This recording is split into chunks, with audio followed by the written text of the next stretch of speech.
गिरिराज धरण की जय हो। भक्ताभिलाषा चरितानुसारी दुग्धादिचौर्येण यशोभिसारी कुमारितानंदित घोष नारी मम प्रभु श्री गिरिराजधारी। श्री गिरिराज धरण की जय हो। शिवल्लभाधीश की जय हो। श्री गोसाई जी परम दयाल की जय हो। श्याम सुंदर श्री यमुने महारानी की जय हो।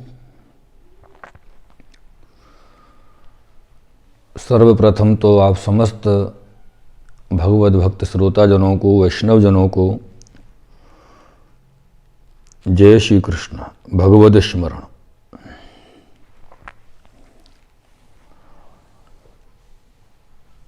प्रियजनों,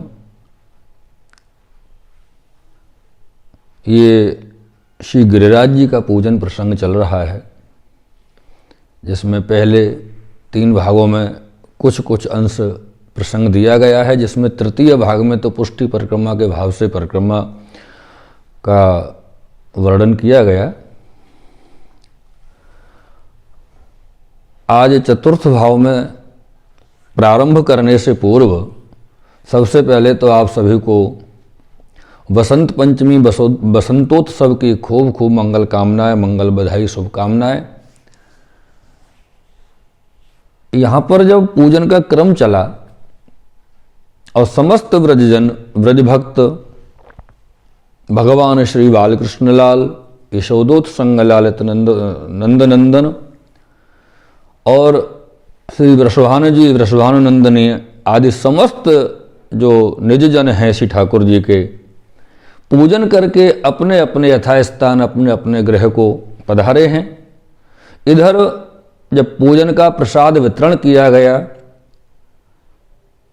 तो भगवान के परम भक्त, परम वैष्णव देवऋषि श्री नारद जी ने भी प्रसादी को ग्रहण किया और प्रसादी पा करके आप स्वर्ग को पधारे हैं। इंद्र के सन्मुख गए, इंद्र ने प्रणाम किया तो इंद्र बड़ा उदास बैठा है।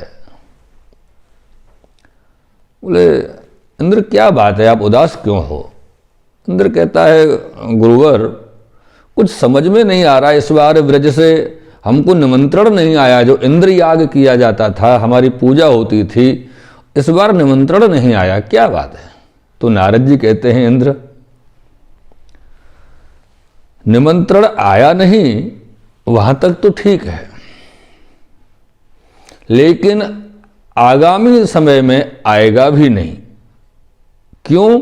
क्योंकि श्री नंदनंदन भगवान बालकृष्ण लाल प्रभु ने श्री गिरिराज जी का गिरिराज पूजनोत्सव प्रारंभ करा दिया है और इंद्र पूजनोत्सव बंद करा दिया है। इस बात से इंद्र एकदम विचलित हो गए, अप्रसन्न हो गए, क्रोध में भर गए हैं। और क्रोध में भर करके जब व्यक्ति को क्रोध होता है तो उसको सही गलत की पहचान नष्ट हो जाती है, उसकी विवेक कार्य नहीं करता। यही इंद्र के साथ भी हुआ। वो ये भूल गया कि जिसके प्रति वो विरोध करने जा रहा है सामने है कौन। इसलिए प्रियजनों, क्रोध पहले तो आना ही नहीं चाहिए, अगर यदि आता भी है तब भी उसमें अपने विवेक को नहीं खोने देना चाहिए, नहीं तो परिणाम अच्छा नहीं होता।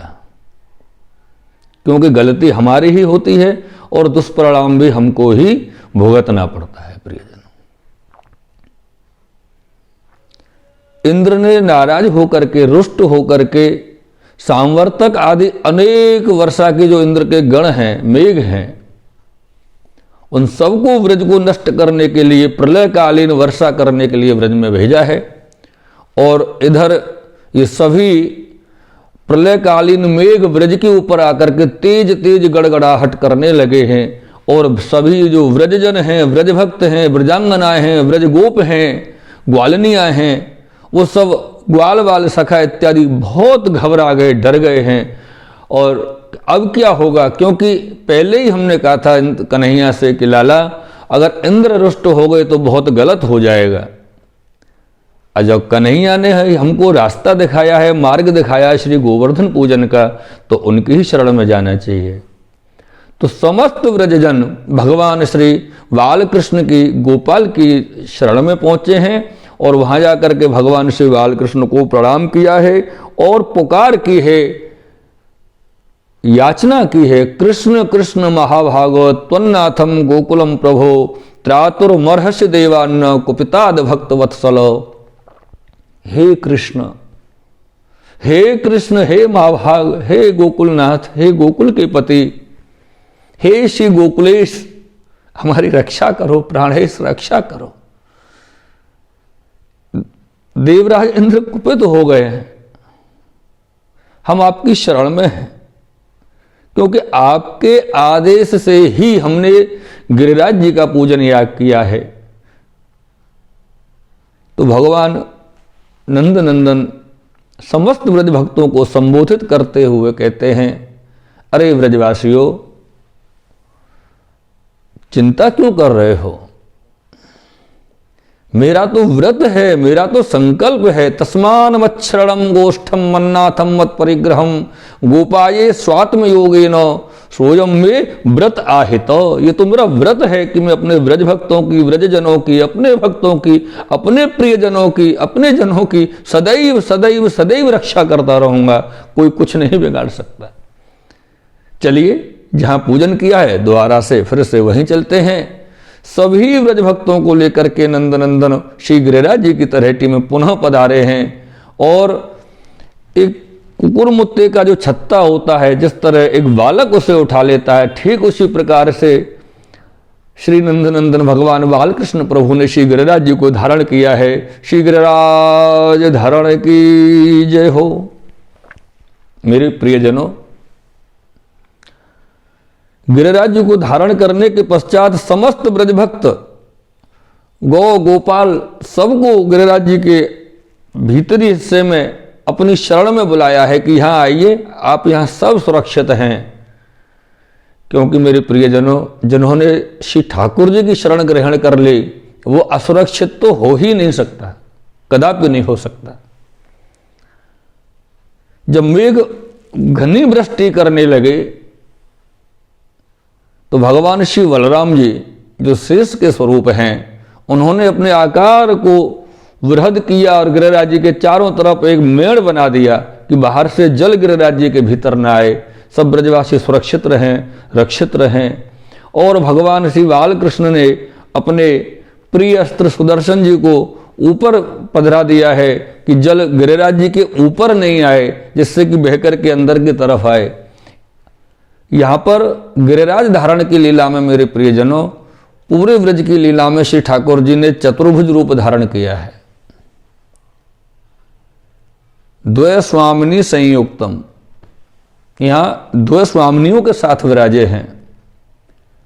और यही हमारे पुष्टि मार्गीय संप्रदाय अंतर्गत चतुर्थ पीठ के जो निधि स्वरूप हैं, वो गोवर्धन धारण के गोकुल रक्षण का जो स्वरूप है, वो श्री गोकुलेश गोकुलनाथ जी प्रभु हैं। 7 दिवस 7 रात्रि मूसलाधार वर्षा चलने के पश्चात भी व्रज में कुछ नहीं हुआ, क्योंकि व्रज कृष्ण के संरक्षण में है, श्री कृष्ण के संरक्षण में है। जब मेघ थक गए, वर्षा बंद हो गई, समस्त व्रज भक्तों को ठाकुर जी ने कहा कि भाई अब आप अपने अपने स्थान को जाइए, निकलिए यहां से, गिरिराज जी को पुनः मुझे स्थापित करना है, पधराना है। सब व्रज भक्त आनंद पूर्वक 7 दिवस जब इन्होंने श्री ठाकुर जी का निज और संरक्षण इन्होंने प्राप्त किया है, एकदम नजदीक में रहे हैं, तो वो भक्ति का जो आनंद है समस्त व्रज भक्तों के अंतर, वो एकदम प्रफुल्लित हो रहे हैं। आनंद से वहां से स्थान को छोड़ करके बाहर आए हैं। ठाकुर जी ने गिरिराज जी को पुनः स्थापित किया है। जब इंद्र को पता चला कि वहां तो कुछ भी नहीं है, तब उसकी समझ में आया कि क्रोध में उठाया गया गलत कदम कितना दुष्परिणाम देता है। लेकिन कोई भी दुष्परिणाम के लिए अगर रास्ता है तो वो है क्षमा प्रार्थना, कि अगर मुझसे गलती हुई है, भूल हुई है, तो मैं क्षमा प्रार्थी हूं, तो ही माफ किया जा सकता है साहिब। इसी भाव से श्री नारद जी के समझाने के अनुसार इंद्र ऐरावत हाथी पर विराजमान होकर के सुरभि गाय, आकाश गंगा का जल, आकाश का सुरभि गाय का दूध इत्यादि सामग्रियां लेकर के भगवान के अभिषेक के लिए पधारे हैं। और गिरिराज जी के ऊपर विराजमान भगवान गोपाल का गोविंद अभिषेक किया है।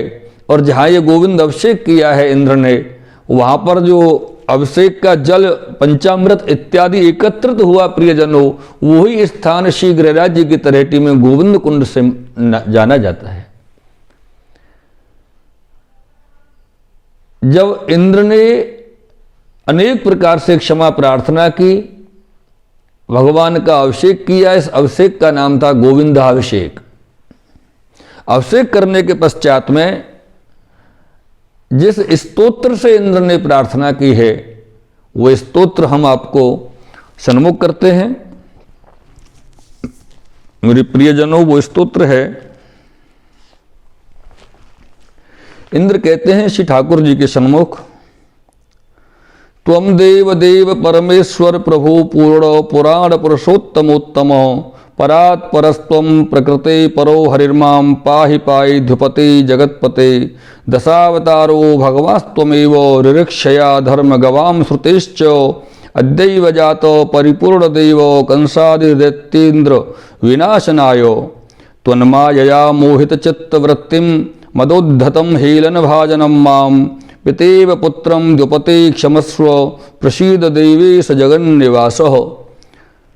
ओम नमो गोवर्धनोद्धारणाय गोविंदाय गोकुलनिवासाय गोपालाय गोपालपतये गोपीजन भर्त्रे गिरिजोधर्त्रे करुणानिधये जगद्दुधये जगन्मंगलाय जगन्निवासाय जगन्मोहनाय कोटिमन्मथ मनमथाय वृषभानुसुतावराय श्रीनंदराज कुलप्रदीपाय श्रीकृष्णाय परिपूर्णतमाय तुसंच ब्रह्मांडपतये गोलोकधाम धाम दिशणाधिपतये स्वयं भगवते सबलाय नमस्ते नमस्ते नमस्ते।